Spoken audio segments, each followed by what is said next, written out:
गांव की गलियों में सुबह की धूप उतर रही थी।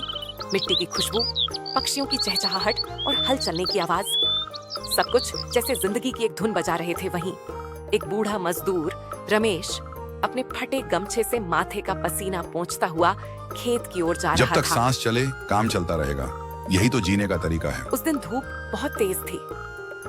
रमेश सुबह से खेत में मिट्टी खोद रहा था, लेकिन उसके चेहरे पर थकान नहीं थी, बस तसल्ली थी। शाम को काम खत्म हुआ तो मालिक ने कहा, बाबा अब घर बैठ जाओ, तुमसे अब काम नहीं होगा। ठीक है बेटा, पर जब तक ताकत है, किसी का बोझ उठाने में क्या बुराई है। अगले दिन पास के गांव से एक लड़का आया। बाबा मेरे खेत में बांस का बाड़ा लगवा दो, मजदूरी दूंगा। रमेश की आंखों में चमक आ गई। चल बेटा, काम से बड़ी दवा कोई नहीं।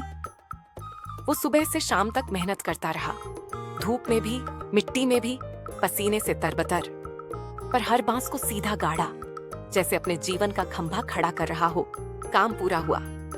रमेश घर लौटा, बहुत थका था। बिस्तर पर बैठा अपनी पुरानी थैली खोली। उसमें बस एक पुराना नोट और एक छोटी चिट्ठी रखी। ये मेरी आखिरी मजदूरी है, शायद अब इससे आगे कुछ नहीं। अगली सुबह गांव वाले देखे रमेश अब नहीं रहा। उसके चेहरे पर मुस्कान थी, जैसे किसी बड़ी जीत के बाद सुकून मिला हो। लोगों ने उसकी थैली उठाई, अंदर वही चिट्ठी थी। अगर कोई इस बाड़े को देखे तो जान ले, ईमानदारी की दीवार कभी गिरती नहीं।